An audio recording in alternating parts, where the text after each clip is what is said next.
ang inyong truck ay maaaring sumabit sa linya ng kuryente.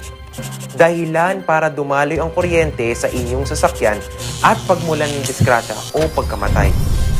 Maaari ring maantala ang daloy ng kuryente kung masisira ang linya o poste. Dahil sa lakas ng kuryenteng dumadaloy sa linyang ito, ang paglapit at pagdikit ng anumang bagay tulad ng metal, kahoy, pati na rin ng bato ay nakakamatay. Ang paalalang ito ay mula po sa NGCP.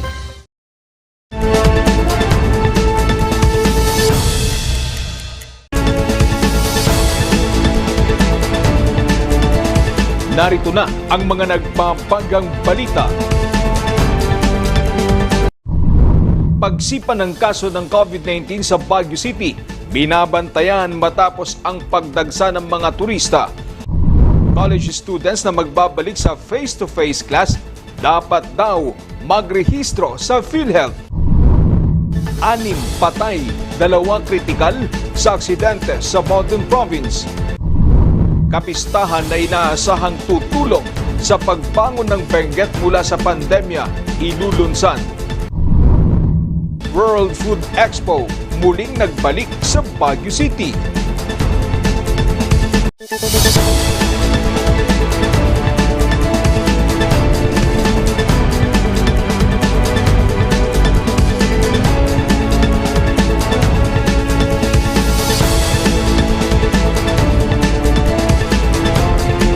Mula sa Highland TV News Center Baguio, ito ang Luzon Headlines. Laimbag nga rabii amyana na Luzon, hatid namin ang mga may init at pinakabagong mga balita.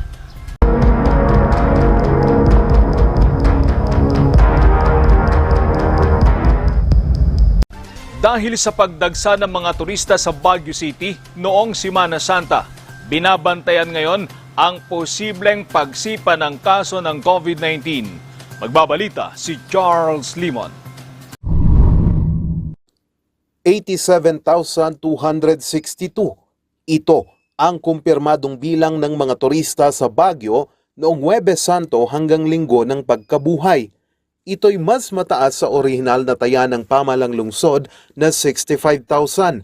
Dahil sa pagdagsa ng mga turista, binabantayan ng City Health Services Office ang pagtaas ng kaso ng COVID-19. Bawat event sa city, nakamonitor tayo kung papalo yung case. And fortunately, hindi siya tumaas dun sa ine-expect natin. Maybe because the tourists that we allow are also vaccinated. And there are protocols in place that if they will not wear their mask, meron tayong mga kaukulang parusa.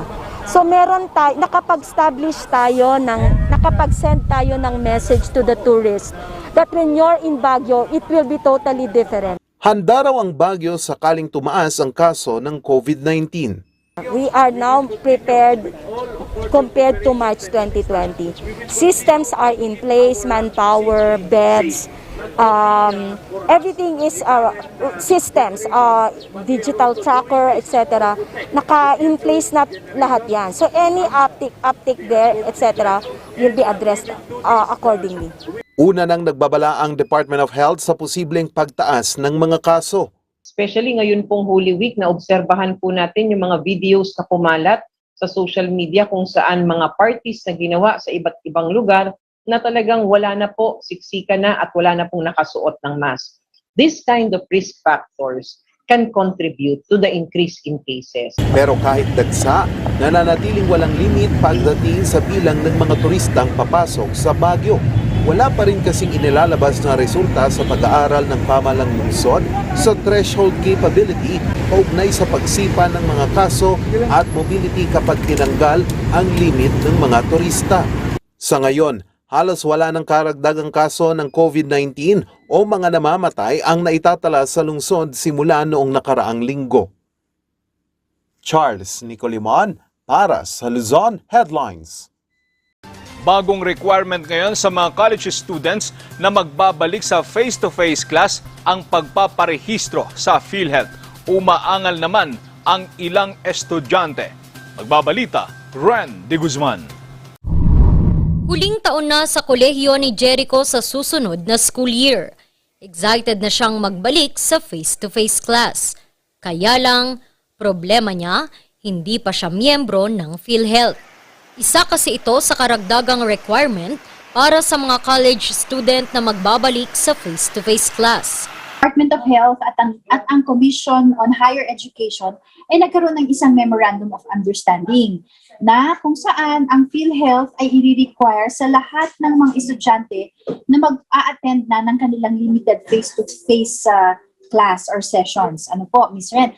So ang mangyayari dito, dahil kabilang po at minandato tayo sa nasabing Memorandum of Agreement, i-require na ng SHED na ang bawat estudyante na pupunta at mag-a-attend ng kanilang face-to-face classes ay kailangan, number 1, rehistrado sa PhilHealth. Ito raw ay para mabigyan ng seguridad at tulong ang mga estudyanteng maaaring magpositibo sa COVID-19. Isang estudyante ay ma-expose na ngayon sa kanyang environment at dahil hindi pa naman talaga natin talagang natatanggal o hindi pa talaga nawawala yung COVID-19 sa ating paligid, kinakailangan na yung isang estudyante ay may coverage ng insurance, health insurance, no? Upang meron siyang tinatawag na protection pagdating sa mga financial risks brought about by the child's or the student's exposure to the environment na meron pa namang COVID. Para sa mga estudyanteng edad 20 pababa, maaari raw silang maging benepisyaryo na ng kanilang mga magulang na miyembro ng PhilHealth. Kinakailangan lamang nilang humingi ng kopya sa mga PhilHealth office na magpapatunay ng aktibong pagbabayad ng kanilang mga magulang. Pero para sa mga edad 21 pataas, I-require na po natin na yung nasabing estudyante ay mag-rehistro ng kanyang sariling membership sa PhilHealth. Kasi hindi na po siya mako-consider as a qualified legal dependent ng kanyang mga magulang. So, yan, kapag siya ay bilang bagong member ng PhilHealth, no, kinakailangan niya pong mag-fill up ng PhilHealth member registration form. Ito po yung application form niya o registration form niya sa PhilHealth. I-attach ang kanyang birth certificate at isumite ito sa PhilHealth kasama ng kanyang premium contribution for the current month, no? 300 pesos kada buwan ang binabayaran. Maaari itong gawing monthly, quarterly o yearly. Kung iisipin talaga dagdag gastos siya for a student na kailangan ng PhilHealth, and siguro mas maganda na lang na government or wag muna talaga mag-PhilHealth if hindi mo talaga kaya mag-provide. Ayon naman sa PhilHealth, maaaring gobyerno ang sumagot sa PhilHealth account ng isang estudyante.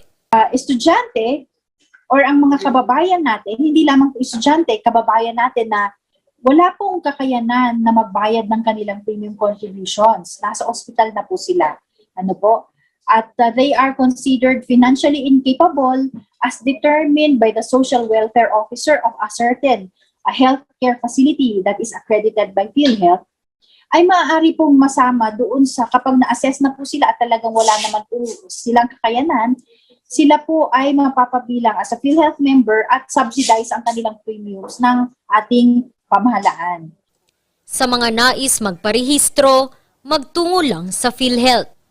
Plano na rin nilang makipagtulungan sa mga universidad at paaralan para makapagpatayo ng PhilHealth booth sa loob ng mga ito kung saan maaaring magparehistro ang mga estudyante. Randy Guzman para sa Luzon Headlines. Samantala, plano ngayon ng pamahalaang panlalawigan ng Benguet na maglunsad ng isang kapistahan na inaasahang maging daan upang makabangon ang lalawigan mula sa dagok ng pandemya. Ang buong detalye sa report ni Charles Limon. Sa unti-unting pagbuti ng sitwasyon sa probinsya ng Benguet, balak ng pamalang panlalawigan na maglunsad ng kapistahan. Ito ang BIAG 2022. Gusto natin magkaroon ng isa pang festival, so it's giving BIAG or life to another festival that would complement, no, sa panahon ngayon sa first half of the year. Ang dami nangyayari. Meron tayong Panagbanga, di ba? Tapos nagkakaroon din tayo ng Strawberry Festival sa La Trinidad at mga iba-ibang munisipyo. Ito anya ang magiging simbolo ng pagbangon ng probinsya mula sa pandemya. Ibabandera sa nasabing aktibidad ang iba't ibang aspeto ng pagbangon muli ng kalusugan, edukasyon, sining at turismo. Activities natin, gaganapin kasi ito sa April 25 to 29 po sa Kapitolyo. Medyo limited pa rin ang crowd dahil alert level 2 pa rin naman ang kadamihan ng probinsya sa atin at kailangan nating i-observe ang minimum public health standards. So, i-live stream na lang natin karamihan ng mga events, no? Pangungunahan ang nasabing pagdiriwang ng pamalang panlalawigan ng Benguet katuwang ang sektor ng kabataan. Iba't ibang aktibidad ang inihanda para sa pagdiriwang kagaya ng Provincial Youth Summit, vlog contest, food tour at iba pa. Magkakaroon din ng biyag acoustic contest na lalahukan ng iba't ibang grupo ng mga kabataan. No, I won't be afraid. No, I won't be afraid. Just hold as you stay down. Charles Nicolimon para sa Luzon. Sa iba pang balita, arestado sa Tabuk, Kalinga ang isang lalaki at isang babae dahil sa iligal na droga. Nahulian din umano sila ng bala at baril. Ang buong detalye sa report ni Randy Guzman. Timbog kaninang alas 5 ng madaling araw sa bypass operation sa Purok Tula na Tabuk City, Kalinga, ang isa sa regional top 10 drug personality na si Ariston Eric Flores Delgado, 44 na taong gulang. Huli rin ang kasama nitong si Janet Akire Aguin, 48 taong gulang. Nakuha sa kanila ang mga shabu na nagkakahalaga ng higit 104,000 pesos. Nakumpiska rin umano mula sa kanila ang isang caliber .380 pistol na naglalaman ng 7 bala at isang caliber .45 pistol na naglalaman ng 6 na bala. Haharap ang dalawa sa kasong paglabag sa RA 9165 o ang Comprehensive Dangerous Drug Act of 2002 at paglabag sa COMELEC gun ban.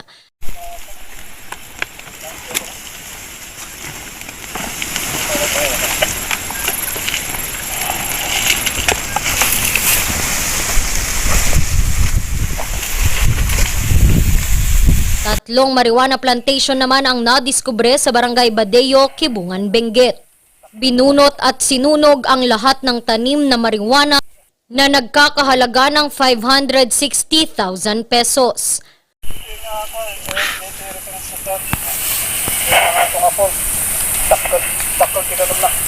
Randy Guzman para sa Luzon Headlines. Susunod, 6 patay, 2 kritikal sa aksidente sa Mountain Province. Yan at iba pang balita. Abangan.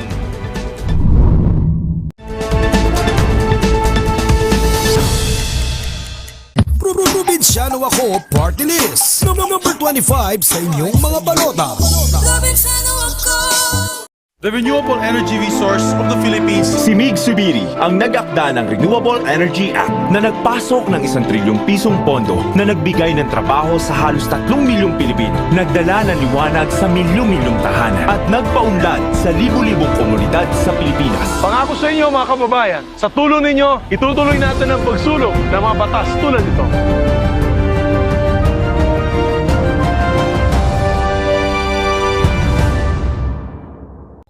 Coronavirus. Dahil dito, may mga bagay na hindi mo na magagawa. Ngunit, may katuwang ka. PDA or Pau de Arco Herbal Capsule na may antiviral quercetin at immunity booster. Mag-PDA or Pau de Arco Herbal Capsule araw-araw. Para iwas sakit, iwas virus. PDA. Proteksyon, depensa, alay sa kalusugan. PDA or Pau de Arco Herbal Capsule is available in all leading drugstores nationwide. Another quality product of Aldrich Corporation.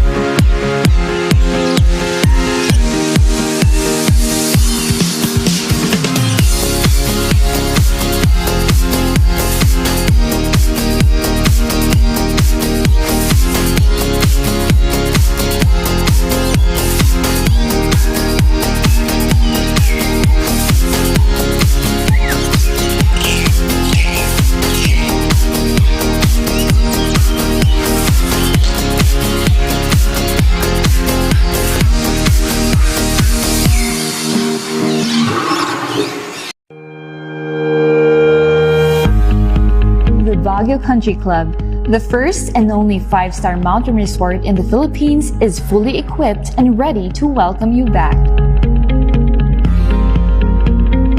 The club has thoroughly worked on adapting to the new normal. The usage of any of the facilities and amenities of the club is governed with specific rules, regulations, and procedures in accordance to the medical, physical distancing, and disinfecting protocols. And as you return back here to your second home and make new memories with us, we assure you that at the Baguio Country Club, you do not have to worry because we can assure you that the club continuously puts great importance to the health, safety, and wellness of its members, guests, and employees. Yes! Ayos to! Ayos to! Pa, ang lakas naman ang tawa mo. Sino ba namang hindi matutuwa dito sa online shopping service at cash on delivery ng TG Home Builders? Pwede din mag-online reservation for pickup. Pa, ano yung sinasabi mo? Ma, mapapakabitan na natin ng tiles ang bahay natin. Pa, baka naman pwede mong isabay yung bubong ng bahay natin. Para sa quality construction materials, mag-TG Home Builders. Main warehouse and showroom at number 75 Ferguson Road, Gisad, Baguio City. Bukakan Branch at number 73 Bukakan Road, Baguio City. Marcos Branch at KM3 Marcos Highway, Baguio City. Sales Office Branch at number 221 at Tab Marcos Highway, Baguio City. La Trinidad Branch at KM6 Batag, La Trinidad. And Urdaneta Branch at MacArthur Highway, Urdaneta City. TG Home Builders. We turn houses into homes. Nais namin ipaalala na ang pagtatayo ng bahay sa ilalim o malapit sa linya ng kuryente ay labis na mapanganib. Kapag aksidenteng maputol ang kable ng kuryente, maaari itong makasunog ng mga kabahayan at makamatay. Dahil dikit-dikit ang mga bahay, mabilis nakakalat ang apoy. At kapag tumama ang matinding kalamidad, maaaring matumba ang tore ng kuryente at direktang gumuho ang tore sa bahay ninyo. Ang paalalang ito ay mula po sa NGCP.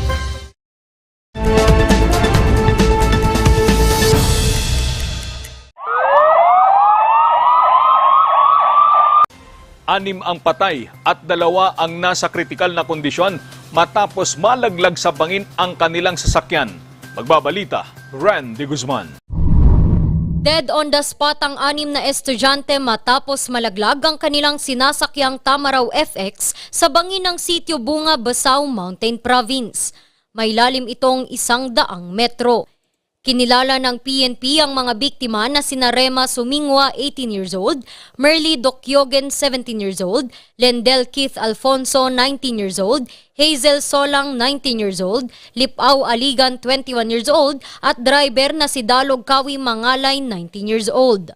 Maswerte namang nakaligtas ang 2 pa nilang kasamahan na si Lander Matikyeng, 17 years old, at Novelin Sagantiyok, 18 years old. Despite that we have no witnesses to inform or to collaborate, some statement on how that accident transpired. Because the driver expired and we cannot determine whether the incident is human error or mechanical error, because there were no witnesses that will justify or will corroborate to the survivors. Ayon sa investigasyon, dumalo raw sa isang kasal sa Sitio Banaaw at patungo na sana sa kanilang paaralan sa Kiniway, Basao. Yung kalsada po ay concrete po, concrete. Ano po yun, concrete na medyo maluwang kasi provincial road ito. Noon pagi at saka parang drizzle, rainy. May kasi medyo kurbahan ng kaunti yun. Hindi rin makausap ng maayos ang mga nakaligtas. Yung naman natin dito talaga sa Cordillera is mababangin, kaya nga ang panawagan natin sa ating mga kababayan, siguraduhin natin na pamilyar tayo sa terrain or sa mga kalsada na ating dinadaanan. Kung bago man tayo dito ay iba yung pag-iingat, yung ating panawagan. the same time, dapat siguraduhin natin yung ating mga sasakyan ay nasa tamang kondisyon. Gayon din yung mga magdadrive may sapat na tulog at sapat na pahinga. Pinaalalahanan namang muli ang mga motorista.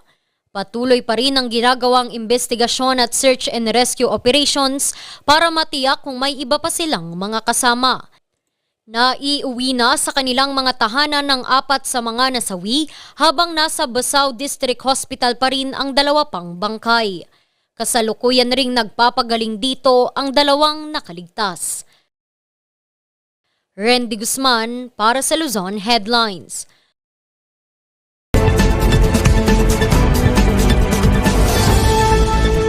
Ano ang ibig sabihin ng one rank higher under our Philippine retirement law? Ang one rank higher rule doon sa ating Philippine retirement, whether covered by the revised administrative code or the civil service law, gives an opportunity for civil servants to retire from civil service, and ang pension nila is one rank higher. Ang ibig sabihin po ng one rank higher is yung pension referring to the monthly pension that you get from government is given to you on a rank basis. Hindi po yung rank ang binibigay kung hindi yung pension nung higher rank ang naibibigay.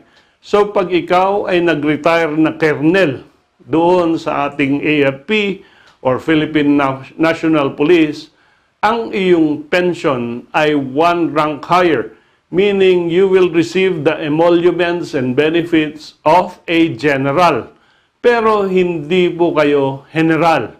So hindi yung misconception na pag ikaw ay nag-retire one rank higher, hindi po automatic na ma-promote kayo to that rank. What you are entitled only is the pension of the next rank. Halimbawa rin, pag labor arbiter ay nag-retire, he or she will be entitled to the pension of a RTC judge, pero hindi po siya judge. So para maklaro, ang pinag-uusapan ng ating retirement law is the pension, the emoluments, or the benefits that is given the retiree.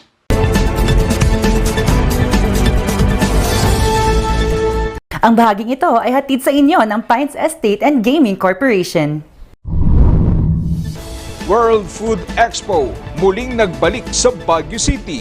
Ang kwento susunod na.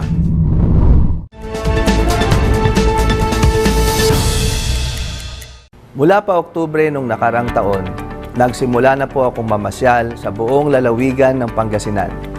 At ngayon po, napuntahan ko na ang mahigit sa 1,000 mga barangay sa atin pong lalawigan. Ano ang aking naging obserbasyon?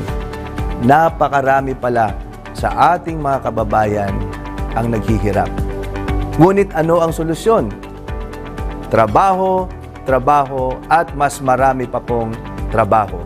Trabaho ang susi para makabangon tayo muli.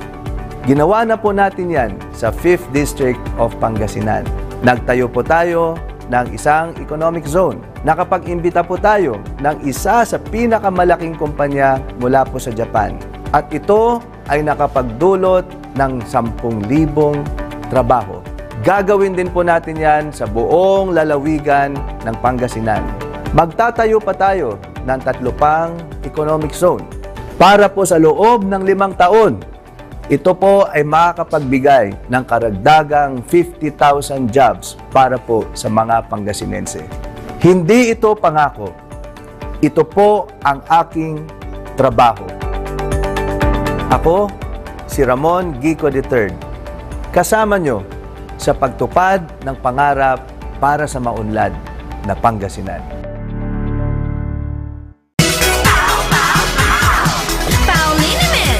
Masakit ba ang likod, ang kasu-kasuan? Namimitik o masakit ang iyong kalamnan? May rayuma, arthritis o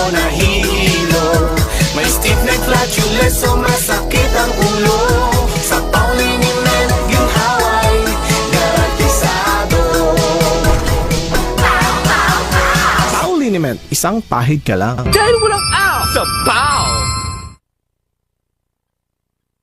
Bazaar Music offers a complete line of musical instruments.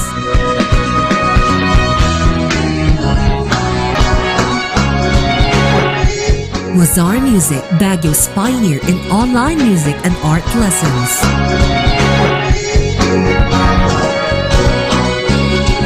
Bazaar Music, bringing music closer to your hearts.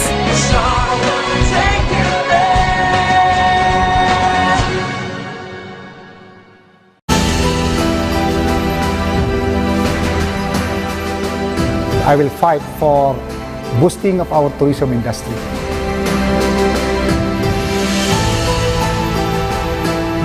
Economic growth corridor in the Cordillera. Programs for our education, employment, and sports development.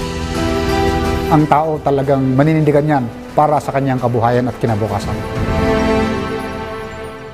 Sa milk tea ng batang 90s, daratati ng itrahay. Ang batang 90s milk tea, di ka magsisisi, promise.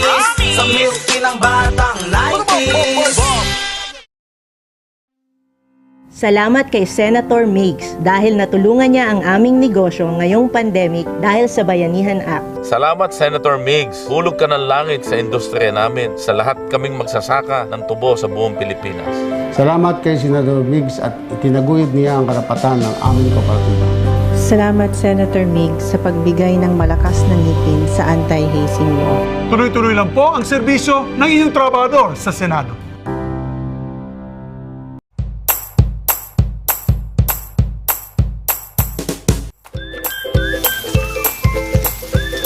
Best sellers that we have are the pork sisig, sizzling liempo, quarter leg, and then we have the sizzling beef pares as well.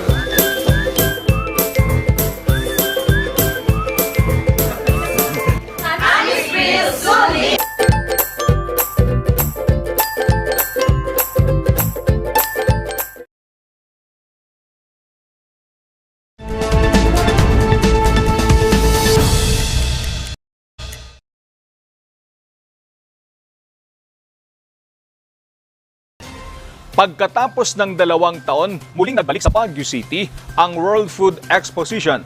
Layo nito na matulungan ang mga negosyante na makabangon mula sa pandemya. Magbabalita, Charles Limon. Mula Ifugao, dinayo pa ni Marvin ang Food Expo sa Baguio City. Well, business owner ako, pero ang main purpose ko is para tumingin ng mga kailangan kong mga machineries. So, it helped, pero although hindi ko nakita yung kailangan ko, pero it helped. Kahit bigo, malaki pa rin anya itong tulong sa kanya para mapalaki ang negosyo. Yung iba is mahirap hanapin kung hindi mo alam dito. At least marami ka ng contact na mapagkukunan. So, say, nag-i-start ka ng company, dami kang kailangan, hirap hanapin. Hindi mo makita dito, andyan na yung mga actual machines. So, helps. Isa lamang si Marvin sa mga bumisita sa World Food Expo sa Baguio Convention Center. Alok ng World Food Expo na makatulong sa mga small and medium enterprise na gustong bumangon mula sa pandemya. For several things, no? Even during the pandemic, maraming nabuo na home bakers, home cooks, di ba, na negosyo online. So, tulungan natin silang lumago. Naumpisahan na nila lumago. Ngayon, in terms of the food service industry, maraming nagsara, maraming nag-downside, maraming nahirapan. Ngayon na nagbubukas na, tulungan natin sila na makabangon ng mas mabilis. Okay? Marami rin na nawalan ng trabaho, umaaring lumiit ng kita. Through the BOFEX, madagdagan man lang yung kanilang pagkakakitaan para mabawi nila yung ilang, almost 2 taon din na nahirapan tayo. Makikita sa Expo ang iba't ibang kumpanyang nag-aalok ng mga produktong makakatulong sa mga SMEs. Dito sa World Food Expo, samot-saring mga pagkain at mga inumin ang matatagpuan. Pero alam nyo ba na mayroong alak na gawa sa ube? This is from local craft po siya, sir, dito sa ating bansa. And then, 2016 na nag-umpisa po siya sa Malay Aklan. At lahat ng product po namin is local craft po siya na gawa dito lang sa ating bansa. Lalo na po yung pinagkakagulan ngayon ng ubi cream liqueur na one of our best seller na ubi cream liqueur po siya na gawang Pilipino talaga po. Alok din ng Expo ang libreng seminars para sa mga gustong magsimula ng negosyo. Doon sa mga nag-uumpisa o nagre-restart is to get ideas. Again, that is why we're here. Kasi kung minsan kung nasa bahay ka lang, luluto ka, hindi mo alam paano pala laguin eh. Diba? Hindi mo alam anong kailangan mo. Pag pumunta ka sa show like Wolfex, ay, pwede ko palang gamitin yan. Ay, meron pala yan. Meron kang mga eureka moments na parang, wow, pwede ko palang gawin yan. Aabot sa 50 kumpanya mula sa food production, machinery, retail products at iba pa ang nakilahok sa Expo na magtatagal hanggang Abril 24. Charles Nicolimon para sa Luzon Headlines. At yan ang mga balitang nakalap ngayong araw. Maraming salamat at muli, magandang gabi po sa ating lahat.